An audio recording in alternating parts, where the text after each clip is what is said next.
আইসিসির one day ranking এ নাই সাকিব আল হাসানের নাম। দীর্ঘ এক যুগেরও বেশি সময় ধরে রাজত্ব করলেন যে র্যাঙ্কিং তালিকা জুড়ে, এবার সেখান থেকে আইসিসি মুছে ফেলল তার নাম।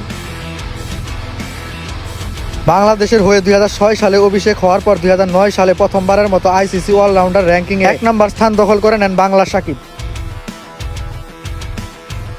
তখন তিনি পেছনে ফেলেছিলেন ওয়াটসন, জ্যাক ক্যালিস, শহীদ আফ্রিদির মতো গ্রেট অলরাউন্ডারদের। এরপর কেটে গেছে এক যুগেরও বেশি সময়, তবে আইসিসির অলরাউন্ডার র্যাঙ্কিং এর সেরা বরাবরই থেকে গেছে ওই সাকিব।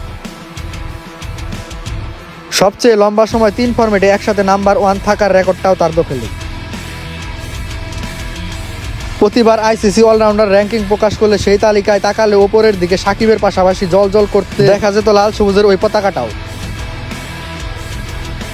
প্রতিবারের মতো গত বুধবার আইসিসি প্রকাশ করেছে খেলোয়াড়দের র্যাঙ্কিং। যথারীতি ওয়ানডেতে সেই তালিকায় অলরাউন্ডারদের লিস্টে সাকিব আল হাসানের নাম থাকার কথা থাকলেও সেখানে নেই সাকিবের নাম।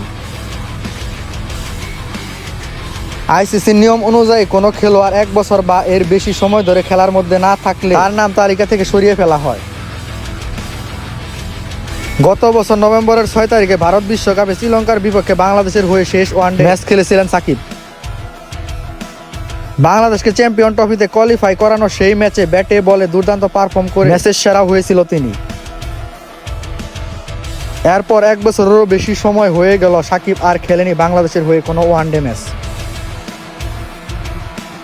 তাই তো নিয়ম অনুযায়ী ওয়ানডে অলরাউন্ডারদের তালিকা থেকে আইসিসি তার নাম সরিয়ে নিয়েছেন। সাকিব ওয়ানডেতে ফিরলে তার নাম আবারও জায়গা পাবে সেই তালিকায়।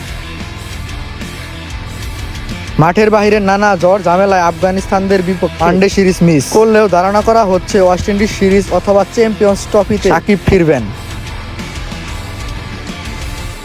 বাংলাদেশের জার্সিতে শেষবারের মতো বিশ্বমঞ্চে লাল সবুজের প্রতিনিধিত্ব করতে আরাফাত ইসলাম রিয়াদ, স্পোর্ট ইনসাইডার্স।